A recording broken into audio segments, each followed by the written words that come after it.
Welcome to Walking in Circles, a podcast about friendship, creativity, and the lifelong journey of becoming. For more than 15 years, our group has gathered weekly to play, reflect, laugh, and share life. This season, 5 of us are on a creative pilgrimage, working through Julia Cameron's book, Walking in This World. Each week, we explore what's bubbling up in our art, in our hearts, and our lives, as we rediscover the creative pulse within and around us. I'm Chris. I'm Cameron, and we'd like to invite you to listen in and continue the conversation. Walk with us as we keep learning what it means to be alive, awake, and connected.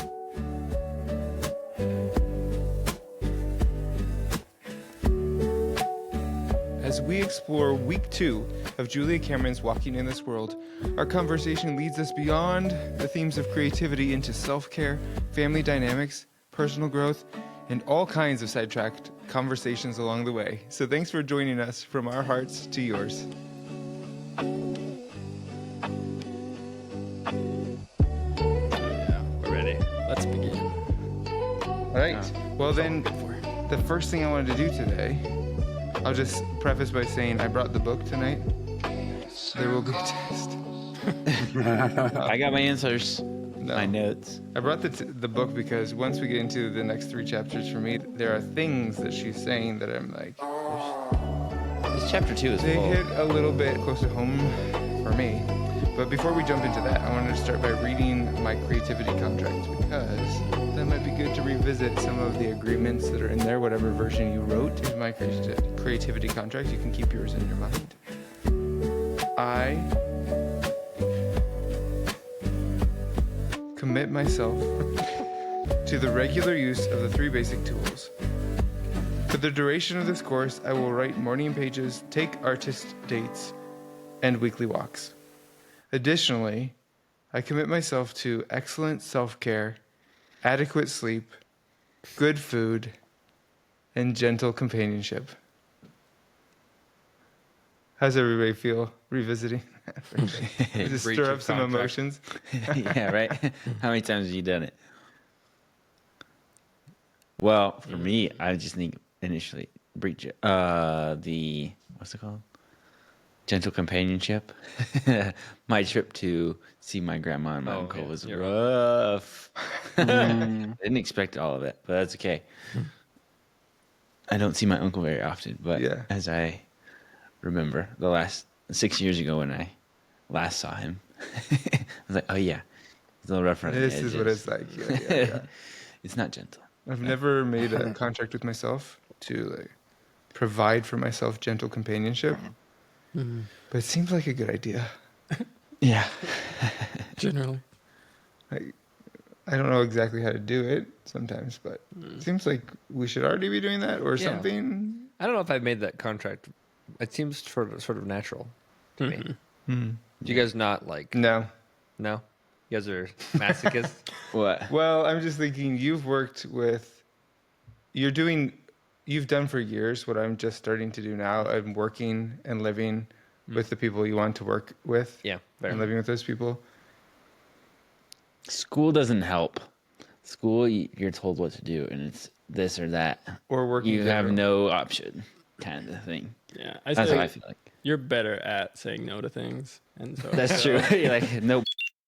a lot of us feel the obligation to do things with people we don't want to because if they're I think like family's the biggest obligation for me, and also the less gentle companionship. Mm-hmm. So I feel like that's where I feel it the most. But I think you're 100% right. I was talking about this with Steph. I couldn't really relate to this chapter very much because she's always like, what would you do if you wanted to? I'm like, I did what I wanted to. What would you do if you didn't feel foolish? I never did nothing because I didn't feel foolish or because I felt foolish. What would you do if your parents told you or someone didn't tell you? Like, no one ever told me to not do a thing or I'd be stupid. Maybe they did, actually. I don't know. But I'm just not wired to give a you're good at that. But I guess, but it just seems natural. I don't even know the difference. So I appreciate when you guys tell me because I'm like, I don't have that. I guess I feel almost like not in a bad way, but like stunted, Left out. the part where I care. I do care what people I care about are saying. Yeah. But almost like it just magically doesn't matter to me if I feel like they're being like unreasonable about it. Yeah, if they don't have my best interest, or if they're clearly like in a tizzy about something else, I stop being able to care. Yeah, what they think. You have a good bullshit detector. It's like on circumstances and people. It's not like prejudiced or like against a certain group or person, no matter how close or not close they are to you. It's just appreciate that. No, and that's like your games thing. I think that's just one area where I noticed it a lot, and then I've been noticing it more and more as I like spend more time with you. The more and more you do, yeah. Wah. That's one thing. Well, that's so fascinating for me to hear because like. And we're getting way off topic, sorry, but like, no, I always love to hear things like this from people because at least for me, I don't know what I'm like compared to other people. I don't know how that could be. Right. I mean, I can imagine otherness besides that, but it's like, it just is how I am and I've never known anything differently. So I think anybody who's ever trying to relate to anybody else is always wondering, how are they seeing me? Like, how am I coming across? Like, do I feel understood or not? And then, so hearing some feedback, sorry, Adam, is just to say like, oh, that's like a distinction. Like that's something kind of distinctive about me. I wouldn't even be able to say that. Yeah. I was just say I really appreciate the way that you are. I've interacted with a lot of people with that same type of personality, and I do not relate to it at all. We're like complete opposites in that, BJ. But I think to the people that are like that, and to the people interacting with them who don't have their best interests at heart, they say they're an ass because it's called out. And so they're like, oh, that guy, he's an ass.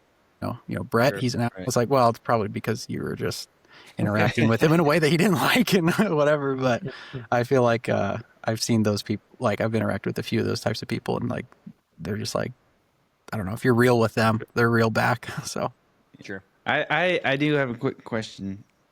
And did I interrupt you, Adam? No, that was the end of my thought. Are you changing topic?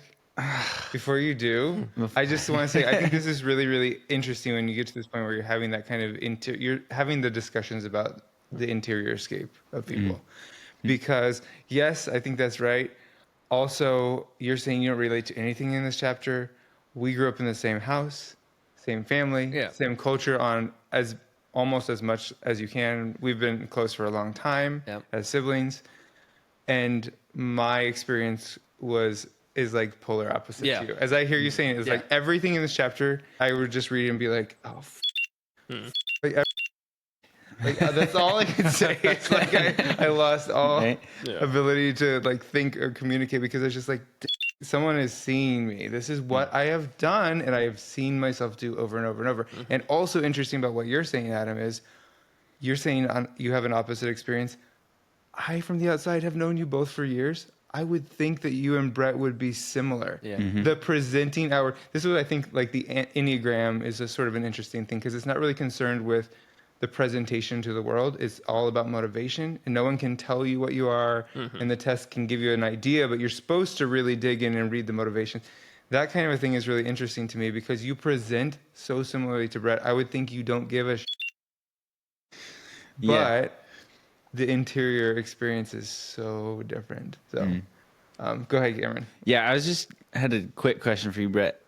And since it's popped up, how do you experience a lot of, or not a lot of comparison? Do you compare yourself to others? I know, like, as a younger person, I did. And I hear some teenagers talking about all the time. A question I've been asked several times recently is, who is your favorite student while you're teaching? And that's just a thing that they think of. It's more black and white. And it's a thing that 12-year-olds think of. That's true.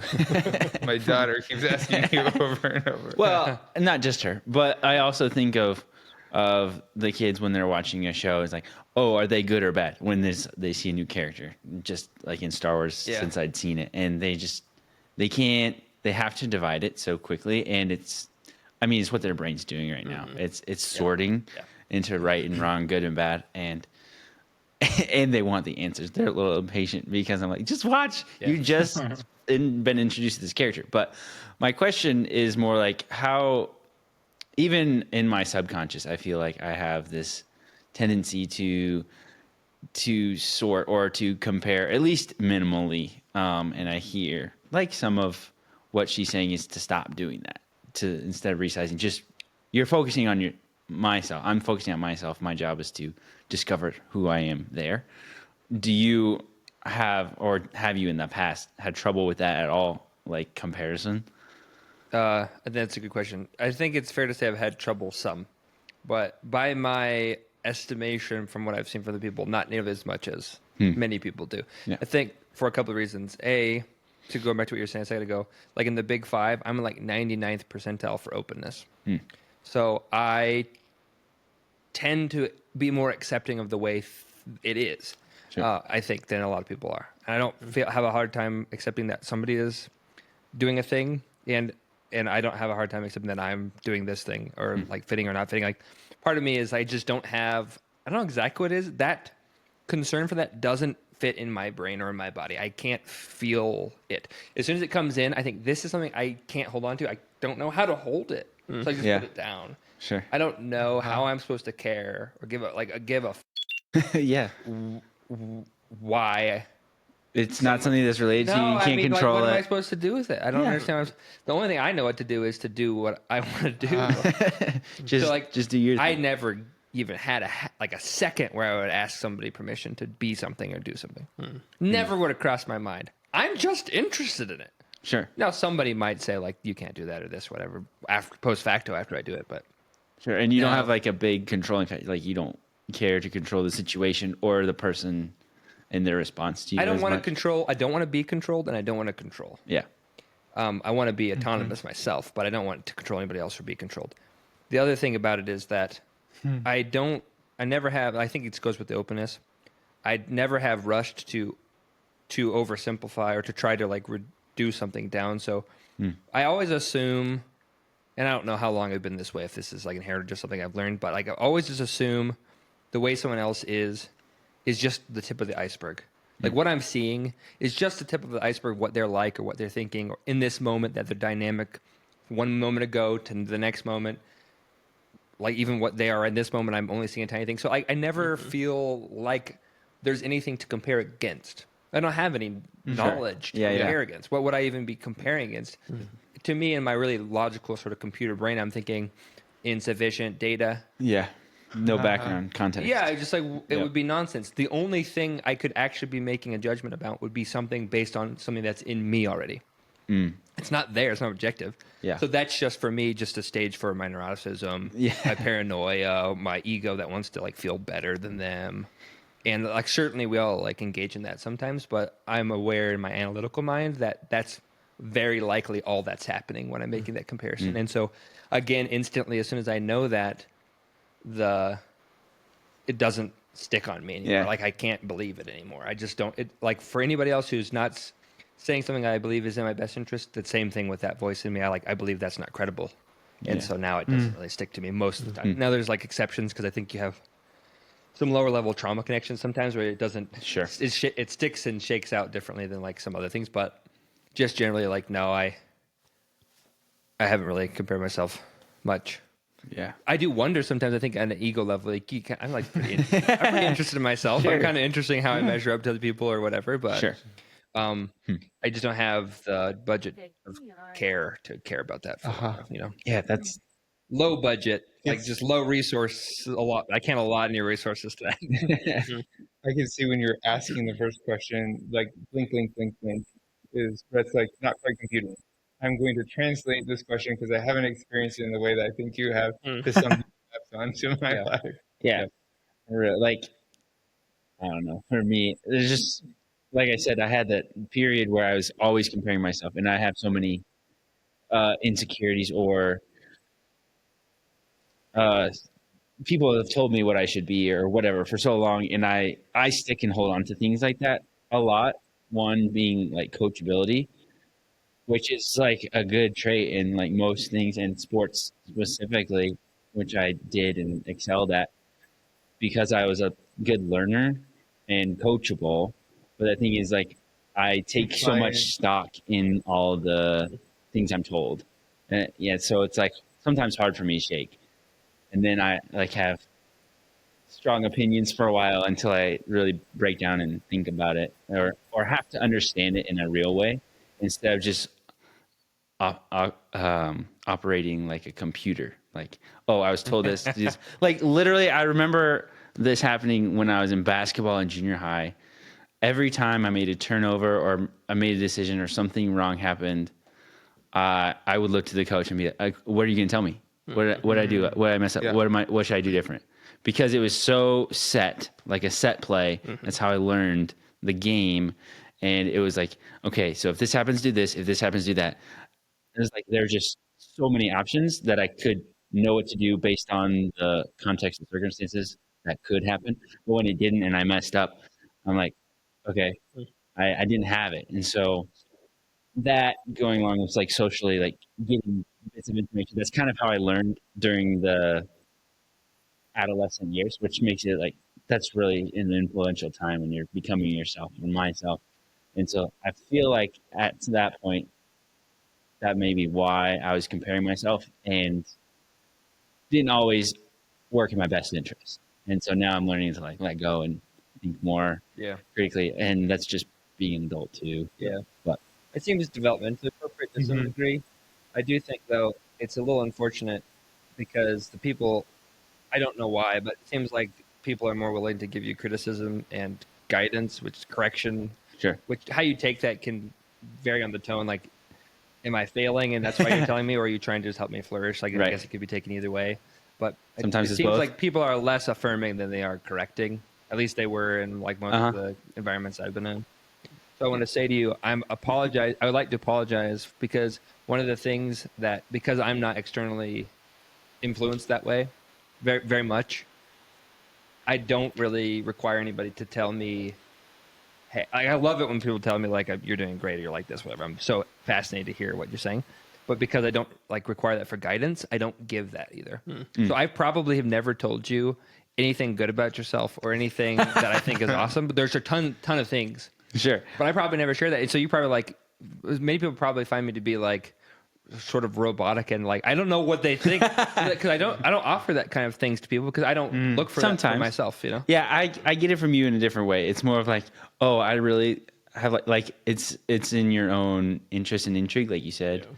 And the thing about art, the one thing you say is like when people draw, you really are interested in that. And that's why most of the times when I am drawing something or writing my book, I'm like, hey, Brett, come look at this. Hey, you should see this. Yeah. And you're always not overly, it's just genuinely interested in what I have to do. And you love it. Yeah. Like unjudgmentally, and that's why I seek it. I'm glad that you feel that way because that's the only two things I ever want anybody to know about how I feel about them, which is that I think that they're beautiful people and that I really love them. And that's all I really ever. I don't know if I ever show that to anybody or anything else. I don't know if she'll ever hear this, but my little sister probably has always felt that I was like distant or like withdrawn. And I don't know because like the things it seemed like she always wanted from me, I like don't know how to provide that. And it's probably true for many people. Is like is there something that everyone else knows about to provide to each other that I don't know that you're supposed to do that, or that I just don't have the time to do it? I'm sorry, I can't do it. Yeah, I have the bandwidth. I can't margins. do that. It's just like the operating system is different. It's just it's not bad. It's just you, and I think observing you and learning you has been great. It's not bad. It's just me. It's like it's the same with everyone. Yeah, right. Exactly. Yourself. Yeah. I think it is funny. I'm thinking back to like a time at like CFO where we do like arts or whatever drawing, and I think it was I feel like I knew you for quite a while then, Brett. But you come over and you're like looking at what I'm drawing, and don't give any like thoughts or anything, but you just like analyze and you're like, huh. And then walk away. I'm like, what? I'm like, is that good? Is that bad? Like, what is that? But it's nothing to you. It's all smiling to himself. Yeah, it's like, what's it to you? What I think about that? Like, right? Yeah, no. But, and I was like, I just get analyzed and then walked away. I was like, what is this? Not worth a response. I just got scanned. Yeah, that's right. Yeah. I wouldn't want you to tell me if you didn't ask me. So why? Yeah. It's like, to me, it's like a biggest pet peeve is like to get some feedback from somebody that you didn't ask for feedback on something that you were trying to do that's creative.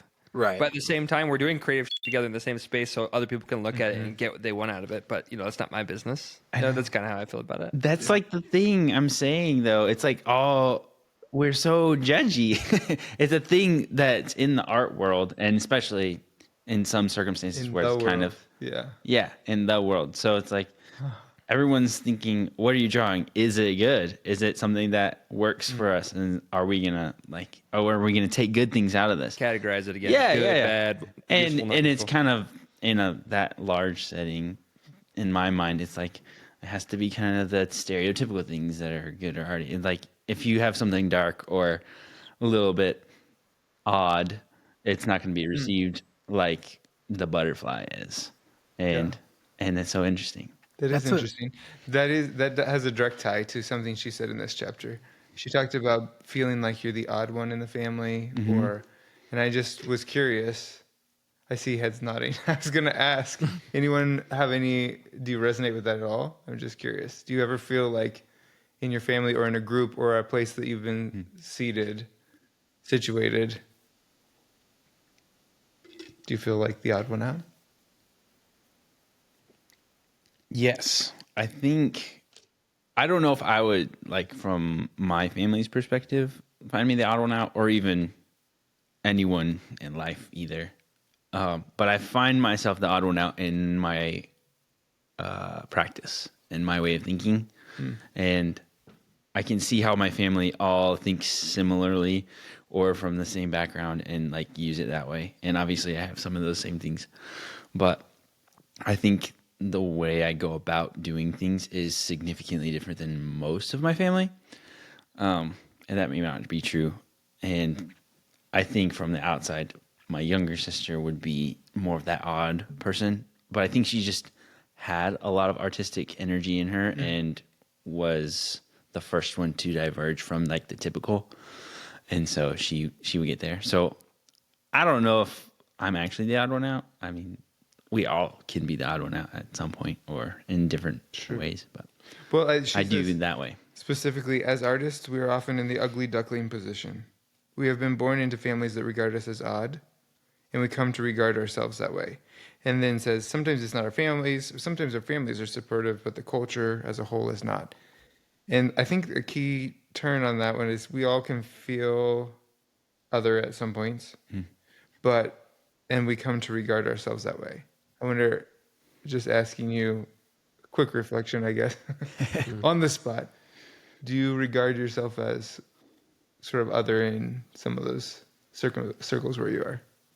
It sounds like, Brett, you do. I wonder if you would say that, because you're just saying you don't think the same, or you're aware that you don't think the same as. Well, I would never phrase it like that. Just to throw a quick answer, like I would never say I feel like the odd one out or odd. I feel unique in my family.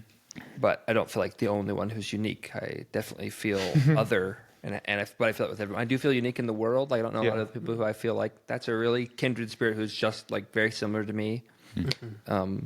Some people more than others, but I never felt self-conscious about that. I just feel like that's sort of how people are, and I think I was blessed to just generally not be too self-aware about like whether that was good or bad. Just like I feel unique, not odd, if that makes sense. Yeah, it does. I don't think you have to notice the uniqueness. It doesn't have to be. So to jump right to the negative or positive, that would be what you're saying about the judging, that we judge, right? Is it good or is it bad? Right. And it's just like you can just notice. Yeah. Right. And we often, before we even think about it, subconsciously have started to put it into a category. It's so funny. And how so we can be qualify done it with so it. fast. Like I'm odd, and that's bad, but we can just hold the difference sometimes, I think. I wanted to jump back to what you said and then continue the circle of apology.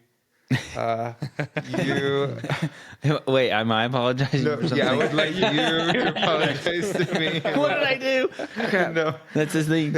I'm the odd duck. I said something wrong. No. Just kidding. What was it that you were saying? Cameron, you're saying that you feel really compliant. And Brett, you had made the point developmentally, I think that's appropriate. I think that's true. I wonder how much of that is, as you're growing, you are listening, you're learning sort of rules, and then learning when rules are to be broken. It's sort of the order before chaos, the cycle they're included in each other, but it's a good place to start with order, and then you can start to figure that out. So I think some part of that's developmental. Yeah. But I also think, I would say, observing you, that when you're talking about doing what they want, I tended to see you a lot of times doing what you wanted to do anyway, but just feeling bad about it. That's also true. Yeah, I think the narrative of like doing what people want may be self-created, but I was trying to put together a pattern of something. Yeah. Because my brother was also qualified as this at an early age by our dad because of sports mostly. It's just the coachability because we're receptive and we want to get better and we're pretty athletic and did well in sports. And so just feeling the idea of being moldable to shape whatever the culture that we grew up in was.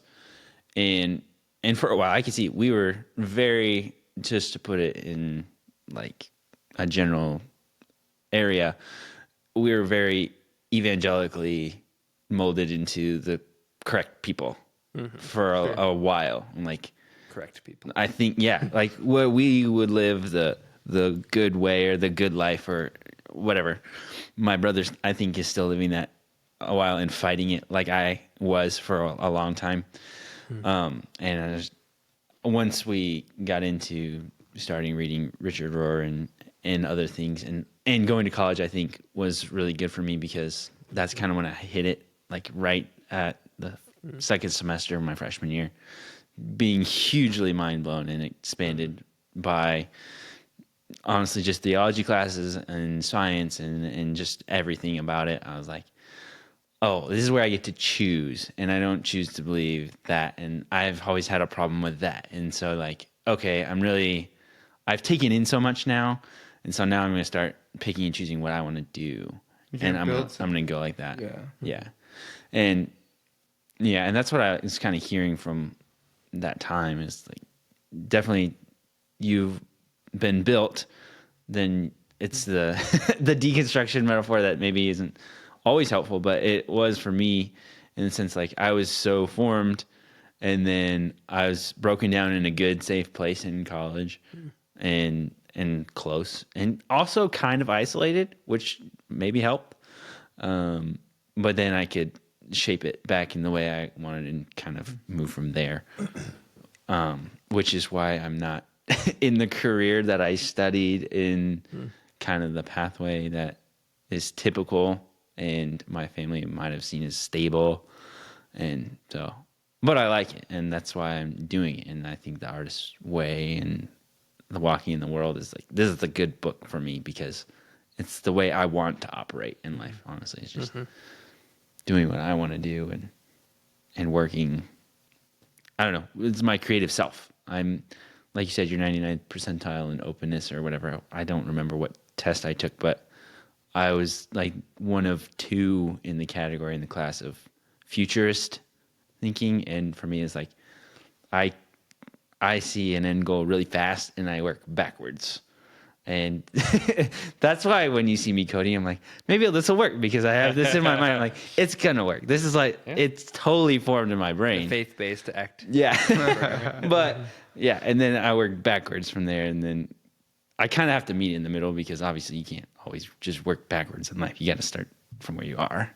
So, and this is just an interesting thing for me. Seth, were you going to say something earlier? Probably. My monologue. Come back. Well, I guess I can follow up a little bit. I think I was resonating with you a little bit on the way you acted in your younger years, related to like evangelical Christianity, but also your dad and coaching you and stuff like that.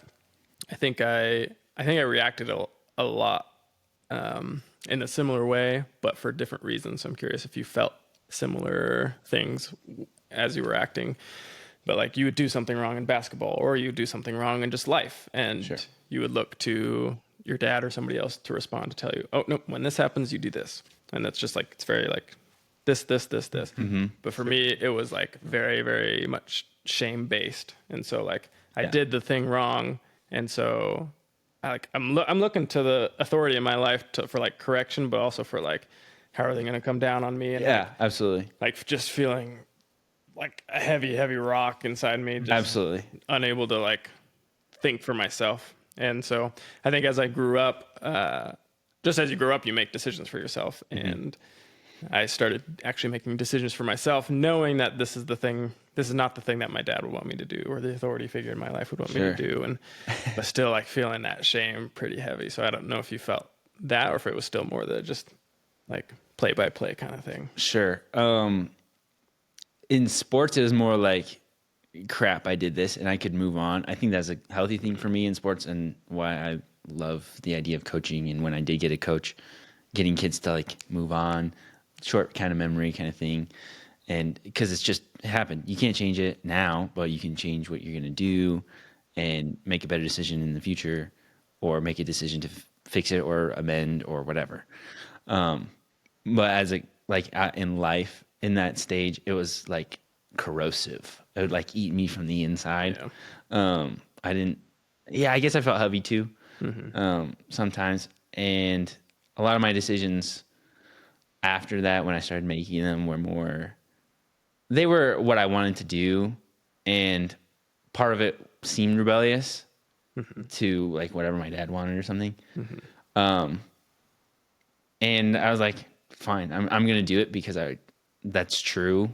And I'm going to make you mad, and kind of, I think I said this in group a while ago. It's kind of my kink to be mad at my dad and to like say, I'm going to do this anyway. And cause you did this and you failed, and I'm going to do it and I'm going to succeed, kind of thing. And so, yeah, I get that a little bit, but it's also really what I want to do. It's kind of a voice always in me or it's less in me now. I don't hold it as much.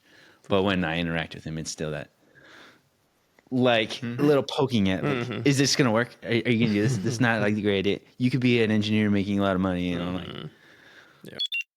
I do not want to do that. I don't. Yeah. I'm going to keep fighting it. So, yeah. A little bit of both. Makes sense. All right, Chris, your turn. Are you the oddball? Oh, oddball. I think I Are feel you like an you oddball? in that sense, Brett. In that I feel like I have a unique place. I really resonated with, and I mentioned this briefly, I think last week, but the concept that was presented to us in the Living School of the being prophets, the edge of the inside. I feel like I'm always the edge of the inside. I'm inside. I belong. I've felt very widely accepted, but I'm at the edge. I'm always pushing. What can we be? How can we be different? What can we be doing differently?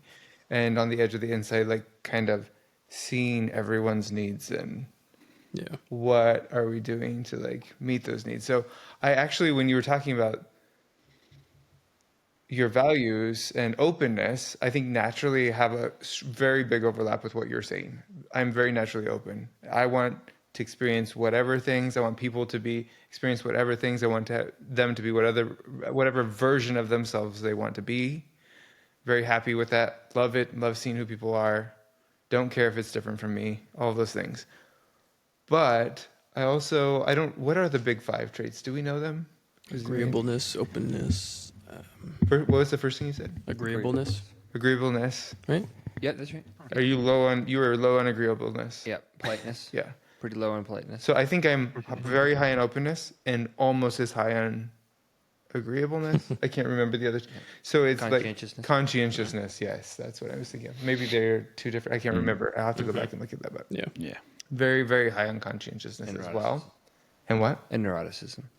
I think I'm high on everything. I don't remember exactly what that means. It's at the end of one of the spectrums. I think that's one of them. Sure. Find it. Maybe. But so the way I experienced that was very, very different. And I wonder, this is where my apology kind of comes in. I'm thinking about and hearing for maybe the first time something in our ecosystem. So this might be a little bit, see if I can make the connections here so it means something to other people too. But the ecosystem of our family growing up, and you've mentioned a couple times feeling stunted. Like people hand you something and you're like, I don't know what to do with this. I don't know how to, something along those lines. What am I supposed to do with that? Yeah. Okay, you feel that way. That's fine. And I do think I know what you're talking about, siblings, and I've felt sometimes it's like, does that mean you don't care or whatever the thing is? And I know that's not true. Yeah. But I'm hearing all of us talk about the guilt and the shame-based experiences that we've had, and even Adam's interior space. And I think he presents more like you than maybe any of the rest of us in terms of the don't give a whatever that is. But he has the same internal experience, and I'm like, how did you escape that in the same environments that we've been in, that you really didn't have that? Because I really did feel like, she says here this thing about we've been raised to be officially talented. I didn't even read the rest of the sentence. I just saw those two words in quotes, and I was like, yes, I know exactly what that means. It's people have assigned, I mean, I tried to do this to you, and it bounced off. You said you've had this all your life. I remember in high school, you did this art course. Do you remember? Oh, yeah. You started I just wrote early. a blog post about it. I was just reflecting on how useful it was to me in my life. Yeah. Yeah. And I don't think you finished. No, I didn't. I didn't finish the naked figure drawings. And I couldn't understand, like you were like 2 months from finishing this 2-year-long course or something that you were in as a child and all the way through your teenage years. I don't remember. No. It was just high school. It was like just high school. Okay. It wasn't supposed to take me that long, but it took me like 4 years and a half. Right. It was a pretty cool program. I saw some of the work you did and the feedback you were getting. It was amazing. Yeah. And I remember being so confused about you didn't finish, and I remember now the naked drawings. That was a sticking point It was at that kind of point. an excuse. Sure. But you just were like couldn't care that it was like, I'm not doing this anymore. And I'm like, in me, I couldn't comprehend it. I'm like, you're 2 months from finishing. How can you not finish? Yeah. Like in me, I mean, I don't know. I would have been feeling like, Mom and Dad have paid for this. Everyone's devoted all this time. My teachers have showed so much care for you, and like all these things that you didn't even like care about, right? Didn't even. I wouldn't say, just for the record, I wouldn't say I don't care about any of those. No, yeah. It wouldn't occur to you. I wouldn't occur to me to care about the instructors. I would care about like not finishing on principle, squandering opportunity. I would have felt those things, just that they've never been sufficient to motivate me to do it. Right. At any point ever. Just as a side here, you know how like when you get stuff for graduation, you get like things from like 100 people and you're supposed to write thank yous. I wrote like 15. The rest of them were still in my basket, unwritten. Like after I got back from college, the same happened again for our wedding. Yeah. I never could get myself to write them. And I felt bad. Like you're supposed to do that. Yeah. I should be able to make myself do that. And I didn't feel bad, but I'm just trying to be clear. Like I always felt bad about that. I just like it wasn't sufficient to make me do it. And that's not motivation of like for me. No. I would feel so bad. Like I had to do it until I finished, and then I would not feel bad anymore. Like same. then like, I would be okay. At rest in myself until I did that kind of a thing. I just can't. But anyway, so I'm sorry, but that's you're like good. Yeah, it was whatever version of that is. I remember basically trying to be, but like you're so officially talented at this. Yeah. You should want to finish this just because of that thing. And you're just like, can't care. I mean, and I, on the other hand, people told me I was good at piano and I should do it. And I went and majored in it in college. And I have no idea why I did that. I don't even like playing the piano very much. I'm just good at it. And I like gave years and tens of thousands of dollars to things. Yeah. And that's just an example of things I've done forever, because people are like, you're officially talented at this. You should do it. And I've almost done other things. And at least as I've grown, I've like several times people have told me you should be a pastor. And something in me always said, no, loud enough for me to actually listen. I said yes to so many other things that I should know. If they're adjacent and I have a little bit of that question in me, then I almost always, it's enough to be pushed into the yes category, even if it's not what I want to do. Oh, and I just don't see that in you. But what is the difference? Okay, I want to unpack that a little bit. Go ahead. Great. So, did I lose everybody in our family background here? Okay, a little bit more. You were talking about just that feeling of being stunted and not knowing to know what to do with it, and I think that makes sense coming from an environment where your older siblings, and probably I'm the king of it, all I could do is care about everyone else's experience. I realized recently in the last few years that all I did was try and regulate all the adults in our lives' emotions and their experience, emotionally, spiritually, mentally, all of that. And then was always seeing everyone's experience and always doing that. So you would never have had an opportunity. So I guess I'm actually saying a bit of an apology. Like, I think on some levels it's given you, maybe you escaped some of the guilt and shame that we had not that you haven't had that. I know you have, because you can't have been in our environments and not had some, but you haven't experienced it in the same way. And maybe there's some gift in that. But I also think if there is any stunting, which I don't think it is stunting at all. In fact, it's always inspiring to me, and it encourages me to be more how I would like to be and more centered in my actual self. But it would be because everybody else, we were already doing it. And probably I'm the number one offender. I've been realizing in my life, in the really dysfunctional relationships that I have had and have resented and built some anger up against and that kind of thing and worked through and all those things, I am the number one enabler. I am such a good enabler without even trying to, but just because I have always doing the thing by taking away other people's consequences. Not because I want people not to experience their own consequences. I do. I believe in that. Yeah. I allow it intentionally anytime I can, but I don't want Seth to suffer because Cameron's upset or whatever. And so I was always like doing that for everyone else. And so you probably never had an opportunity to do some of those things because I'm such an enabler. I mean, I accept the spirit of your apology, but you don't have anything to apologize for several reasons. One of them is that like many of the benefits I experienced, like the environment I experienced as like very positive, was something that you went through way before me as like the guinea pig, because it being the oldest, to be honest. Yeah. People change over time, and by the time I came around, I was like the fourth in the family. Like, am I the fourth? Yeah, the fourth in the family. You know, someone else has been before me 4 times. Like, it's just a well-trodden path. Like, it's been smoothed out for me. So like that's a huge luxury. Sure. First of all. Second of all, honestly, no, I don't think that affected me. I don't have that in, like, I would like my rationale, like if it's possible to reach back into my feelings in my body as like an 11-year-old or as like a 7-year-old or whatever, it's just to say like, is there anything for me to do about this that I can do? Yes or no? No, then there's nothing for me to do. Okay. And so, is this person's emotional state or something I'm responsible for? Yes or no? No? Okay. I guess that's that computer, like robotic or something. But like, so for me, I've always said this, and I think I'm kind of weird this way. My feelings and my body generally follow my mind. Like, my mind sorts out kind of like what's the thing, and then I soon after feel that too. And that's kind of how it always was for me. It's like, you know, someone's barfing this thing on me and I feel for them. Like, I don't want them to be like, you know, in anguish. All these things are true, but simultaneously, is their emotional state my responsibility? Is there anything I can reasonably do to make this genuinely better besides just trying to, you know, I mean, like, genuinely as a long-term thing, not like, can I make this moment go away? Yes. Okay. I'll do that. And nothing else. And anything else I'm doing for them, like you're kind of saying, I'm enabling them to like let me do this work for them, or to the point where it's like I'm withholding myself more than I need to. And I don't really understand how to like extend a little bit into people. But yeah, I don't think I'm wired that way. Yeah, so. Yeah, it is a different wiring, because I never had the conscious thought, is there something I can do with here?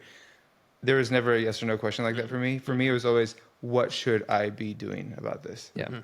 It was an implicit yes, not ever conscious. It was right past that question into, what is my act here? What is my responsibility? Or how can I use, even if it's not responsibility, how can I use my positions, gifts, whatever the thing is that I have, the resources I have, my loaves and my fishes. Yeah. How can I bring my 5 stinky fish and 2 loaves and multiply it for 7,000? Yeah. This is what God does. This is what I'm supposed to do. This kind of a thing. Yeah. Yeah. I want to ask the group. This is I think we're kind of off topic here, but I'm fascinated in what the difference would be, because you're right, and I think the openness thing I mentioned was a red herring. I don't think that's like the magic sauce between us or the difference. But I'm curious, like, my memory of loving to do art and loving to do music wasn't, I'm not skilled enough to do this as a job. I literally remember saying when I was going to college, I'm going to take some courses in these, but I'm not going to make these occupational because I like them a lot. And I feel that if I had to do them frequently, I wouldn't like them as much. Yeah. That was the total decision of me going into it was engineering at the time. And then I took a programming course and I liked that more. So I switched. Because it was like, it's almost like, I always remember this when they did, what's that stuff called? Soylent. You ever heard of Soylent? It's just like a food replacement. Like literally, it's just like a pouch of like soy-based nutrition. Yeah. It doesn't, and I remember you can eat it for like you're supposed to be able to eat Sounds like poop or something. Yeah. But they take to space. Yeah, it's basically space food.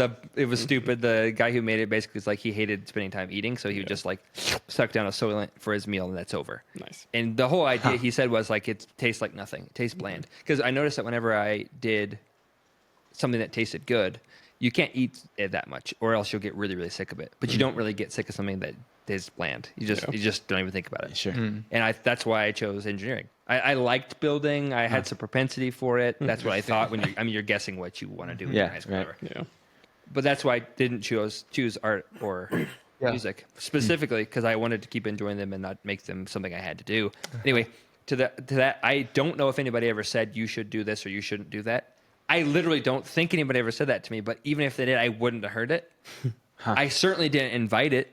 Right. You kind of like, being who I am, you kind of train people how to treat you a little. Yeah. And talk about those signs. It's the so I was like, what was the difference? Why were people telling you should do music? And I was the only person in the universe thinking, I want to do this. I don't want to do that. No input from anybody else just because I wanted to or not. Like what? Well, you teach people how to treat yourself. And I have always taught people, tell me. I will value and listen and act on anything you tell me. And I'm still unteaching people fuck off. I didn't ask you. That's true. That's true. But even as a kid, though? Yes, well, because, like, I mean, for you and me, too. Like, I'm sorry, but, like, I value the input of people I care about. It's not like I don't want input from anybody. You know, I do value input that's freely given by people who have my best interests. So it's not like I don't want that. But you're right. I do honestly give kind of like a fuck off. I never asked you. You know, you're right. Because when I won that duck stamp in high school, it's the most friendly, gregarious off. Thanks for saying that. Everyone experiences it as like total. That was a great interaction. That was what it was. Yeah. Okay. Yeah. So anyway, sorry, Cameron. Yeah, I was gonna say I don't know how you did it. It's just I think it's your program. It's just who you are. Because for me, it's like Chris is like in life. It's like the message I got: do what you love, and you'll never work a day in your life. And I don't know. I had a few things, and people told me like things that were close enough to something I really liked that I just went with it. Mm-hmm. And so I always was like that. I don't. Mm-hmm. I was focused into more like large picture culturally, like engineering. Everyone's like engineering, doctors and lawyers or whatever. Are those like things that you have a great life or because you make a lot of money or whatever. It's easy, ease of life after whatever. Mm-hmm. And so I was like, okay, that works for me. I want to know other experiences, Seth and Adam, because I haven't. What was your question? Would you restate your question for the group? I was trying to. The question is, what do you guys see as the difference between Chris and I, or between people? I'm asking this, okay, one step back, just to say, like, I am trying to suss out in the universe what people are like and how they're being guided that's different than me. What is it in me or in Chris where he would hear, you are good at music or piano, and also conversely think that you're not good at art or that you shouldn't do it or whatever? I don't know exactly what you're feeling about that, but something where you never, to my mind, ever nourished like drawing or anything like that. Absolutely. I would always try and get you to do it, and you'd always feel self-conscious about it and sort of like act weird about it and not do it. So anyway, those in converse to each other. And then he felt, I'm supposed to do this. People are telling me, he's hearing the messaging. Maybe he's inviting the messaging. Maybe he's not. Both. Simultaneously, I don't think anybody ever told me I should do one thing or another. And like, what is the difference? Why did I hear or not? Like, why did I, like, what's the difference here? What's happening? I don't even know how to phrase the question. It's like, this was different. What is different? Yeah. Adam's going to restate it for us. This is funny. And I haven't been in person with you guys for a while, so I don't want this to come up as like rude, but like, this is like explaining emotions to an autistic person. Like, like just Brett, you're like, why are people different? It's like, well, Yeah, exactly. That's there's what I a meant. whole underlying network of things, but And that's who we need to have teach us then, is an autistic man or woman who can show us from the other side what we can. What is the chasm? Yeah. I just find there's so many factors, and one of your factors is you're just born that way. Like from your experiences, Maybe. you've always known this, and I think our experience of you has also always been like that. Well, apparently Straight in answer, this obviously. metaphor, I'm the autistic kid. Is that right, Adam? yes, that was correct. Okay. So I'm going to, for my benefit, you said Sure. I'm just that way. What way are you talking about? Because I don't know what that is. You are self-confident and analytically inclined to choose less basing emotions. Like, Okay, without that, because I'm aware of that. I can't do that. I'm always thinking about the emotion. Chris, you're saying like you're always monitoring people's experience. That's always what you're thinking about when you say it. I was thinking, for me, like the big thing that drove all my decisions was money, based on lack thereof or perception of such and importance in life. And that's what moved me towards those decisions, plus what I love. But that's like always an underlying fear. And then being programmed that from a young age. Yep. And so that's what it does for me. And you just had like not that. Makes sense. Well, And again, don't rush into the judgment. Like, we're not saying it's bad to be autistic in any way. It's an No, not at alternate all. experience. Yeah, in fact, there's much to be learned. you don't and have to tell me gained about from- that. Yeah, no. I'm not sorry about that. Looking at the wrong person. Exactly. We're all jealous of you right now Yeah, because we please, wish please we show were that us way. the way. I love how I am, and I'm not trying to apologize, but I do want to understand other people. I think the reason it's complicated because it's not like I don't have those circuits. It's not like I don't process what other people's emotional experiences are. I'm not like I'm not actually autistic. The thing is that so it's not that obvious the difference to me. Sure. But what you said to me just reveals it. I think what the difference to me is. I have that circuit too. It's running also. I think I'm fairly like empathic. As far I feel like I'm fairly aware of what people are feeling, but it's not connected to my it's not a primary driver of my decision logic. Right. That's the thing. It's not. It's not a big. It's not weighted heavily in the decision. Exactly. It's just a thing I'm aware of interpersonally. It's an experience they're having, which I empathize with. It's just for me, those circuits are separated. Is that a Emotional drivers. is that yes. a thing that should drive this decision, and that's a gate that turns it off? Because sometimes it is like, yeah, sure. like I need to be available to this person a certain way, but it's very logical and robotic in that way. It's like, okay, yes or no. Okay, no, this isn't supposed to change my behavior, other than to say like I accept that they're feeling this way and that I want them to feel that Sure. they can feel free to be, but it's not supposed to like change me, like my behavior. Sorry, that was a slip. It's not supposed to, like I'm not supposed to do anything about it Freudian. because I was always aware of like I don't want to like. I always heard the thing about men are like always want to make it like fix it and make it go away. Sure. Like the wives always tell them like they have blah blah blah, and they would just like not listen and they would always try and fix it. I don't know where I know that's a trope, but that really got inside of me somewhere. So I was always like, don't try and fix it. Like don't try and like make their feelings go away. Don't try and like do anything about it. Yeah. Just accept it. Just accept it and then do your thing. Of course, there's a balance. Like obviously, like if you're in the room with somebody and you're like upset. And they give you literally no like What? like they no even inkling that you are upset. Like it's just weird. I'm sure, but yeah. Anyway, okay. That's enough about. Adam is smiling, and he's been smiling. Yeah, I was just cracking up at you explaining emotions by using words like my circuits and my logic receptors. And I'm just like, he's a computer. It's true. It's true. And I like it. Obviously, I'm a computer scientist, so I'm thinking in those terms. But it's a decent analogy. We all have circuitry, and I could describe anybody else's processes in that way as well. More, even a smarter robot, he can make other people robots. Yeah.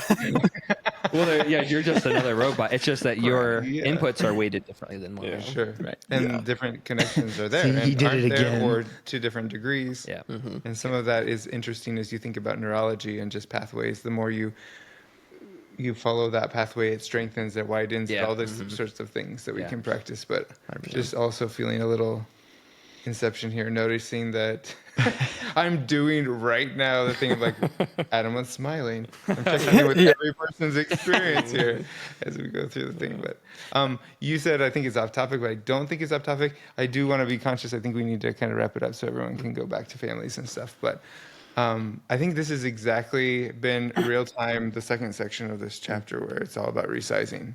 That's what we're doing in real time. Self and each other and this kind of thing. But the good news is I think she has this line that I really resonated with. As you're resizing, she has the metaphor of the elephant, that there's people standing at the side and say the elephant is a wall. People standing at the trunk and thinking it's a snake. People standing at the tail and thinking it's whatever a tail would be. A rope or something. A rope, sure. And then there are people who can move around and take in other parts of the elephant. Some people are not open to that. Yeah. Sometimes we're not open to that ourselves as we resize. There's a line that she says along the lines of, sometimes a person needs to be off limits to you while you're resizing. Mm-hmm. I think that's something that's interesting, and that probably seems obvious to you. Is like sort of revelatory to me. I know it's true, but I'm like, oh yeah, that's a thing I forget to live into, even though I know it up here. But good news is, I think as we're resizing, that we're not off limits. Yeah, to each other at least. That's a good thing. We can get through that. So, any last thoughts before I was gonna say something. One is through the through the course of this conversation, I found that BG and I have nothing in common. But I do think it's interesting, like you guys are saying, or at least you, Chris, was like, I put off something that seems that we do think the same. Mm-hmm. But I was thinking through and I'm like, I don't think that there has been any decision I've made in my entire life that has not been informed or influenced by what someone else is going to think of it. Mm-hmm. And so like, that's like everything I do is just based off of someone else's opinion. So I've never experienced what BJ's talking about. Like, I don't know. Yeah. So does that make it hard for you to do this and act in this way that's like just personally towards your artistic way of being, like finding that? Or yeah. Because I have other things. Yeah. Because I don't even know what it is. Like, I was like, there's those questions in the book that's like, what? Oh, let's see. I wrote it down.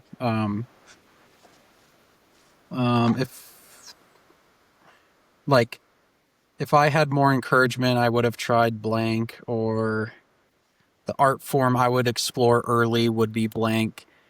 Any answer I come up with is like, yeah, I think it's my answer, but like there's something in the back of my head it's someone else answering for me. Like, and so I'm not really sure what it actually is. One thought that I have that I think about often is like, it was a while ago we did that Quaker Circle thing with me and at Sean's house. Mm-hmm. And there was some question that was brought up that was like, I think it was you. Well, I know it was you, Chris, that said this at the end, but it was something like, why don't you do this thing? And I was like, well, I've always been told that's not the right thing to do, or that's like not the optimal thing, or it was like whatever. And then you asked, or you said like, who said that?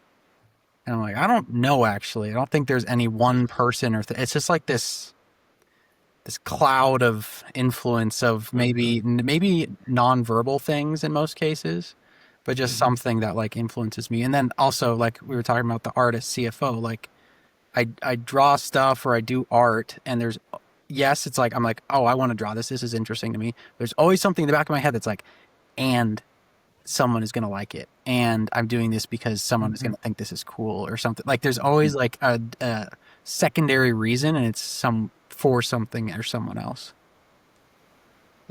Yeah. And then also I was going to say on your thing, Chris, with just on the inside of the outside, I feel like I'm just on the outside of the outside. Like in most of my groups, it's like, I always feel like I'm there, but just not quite all the way in, you know? Mm-hmm. I think a lot about, because I do have a lot of different interests and I'm in a lot of different things. And I'm like, there's like quotes where it's like, you're the best gardener amongst bakers and the best baker amongst gardeners or whatever. Like I'm the most cop person amongst chefs and the most chef amongst cops. Like, I don't know. I'm just like, I don't fit where I am at that moment. Mm-hmm. Yeah. But all that to say, I'm not like, this is why it sucks. Like, I guess I've come to a realization. I was like, that's just the way it is, and I'm okay with it now. But I think, like Cameron was saying too, in early childhood development, that's very important. And I felt like maybe that informed the way that I am now, because I was always trying to fit in or whatever, because I had limited social interaction. So when I was homeschooled, I'd go to like Awana or Boy Scouts, and I just had to, like, for 1 hour, I had to try to fit in as best I could with all these people who were together, 7 hours a day, 5 days a week at school or whatever. So I was like constantly like searching for that. But anyways, and so I think back then it was like a stressor point. Now it's not so much, but I definitely still feel it. Yeah. Nice. Just briefly, I was going to share basically a summation of the thoughts that you were sharing, Brett, about your stuff, and I'm trying to re-engage my brain with that conversation. Let's see. I apologize. You're good. Because you brought up a lot of good things, Adam, and I was like, have thoughts on that, but I'll probably just process them later. So, I think what you said, Brett, like the one question you asked yourself is like, all these things are coming in, like this person's crying, this person's upset, this person's happy. Like for you like almost clearly asked the question to yourself, or maybe it's just like coded in your brain to like process things this way, but like, what do I do with this information? And I think for me, maybe you too, but like, it's just so automatic for me. Like when this happens, I'm other focused. I'm like trying to fix this, do this, whatever. But for you, it's just like, do I need to do anything about this? What do I do with it? If I can disregard it, I'll just disregard it. If I need to engage in it, I can do that. But like, I think that's a question that I'll probably take with me in the future to like, just maybe consciously ask myself, like, if something is currently happening, like somebody at work, if they're upset because they did something wrong or because they were late or whatever, like, do I need to engage with this? No, they probably just need to sit with it, and it's going to suck for them for a little bit. Yep. And I don't have to fix it. And so I think just for me, that's going to be a helpful question to ask myself regularly. Nice. The introspection. Yeah, I find that helpful too. It's good when you're firstly a parent. It's a good question to hold and keep. That's it. I would say that's a really good thought. I think in my mind, the way it works is I would have that thought after I already engaged. Like my instinct would kick in. I do the thing I normally do, and then afterwards I go, "Oh, I should have remembered what Brett said." On reflection, you can move up though. I think I've always had that thought in reflection after I reacted, and now I can catch myself. Oh, I'm doing it. It can move closer and closer to the other side of the reaction. Yeah, but the thing you said about hearing other people's voices, Adam, I can get to that point. I've always been able to get to that point if I'm alone enough with myself and God to know what I really want to think and do. But I have to wait so freaking long. This is something that was an interesting thing. I had to learn to speak for myself when I got married, and all of a sudden you have a companion who's there all the time. I'm not ready to. I don't know why. I don't have it ready. Tell my wife. I don't have it available yet, because in order to get to that place where I know what I think and want, I have to first hear all the other voices. And sometimes there are like 70 voices. And when they're all have said their piece inside of me, then I can check in with myself. And I'm learning to like change that, but that has been the way of things for me for 45 years, 46 or however old I am. I don't know. He's forgetting early onset dementia. Yeah, you do like a diagnostician today.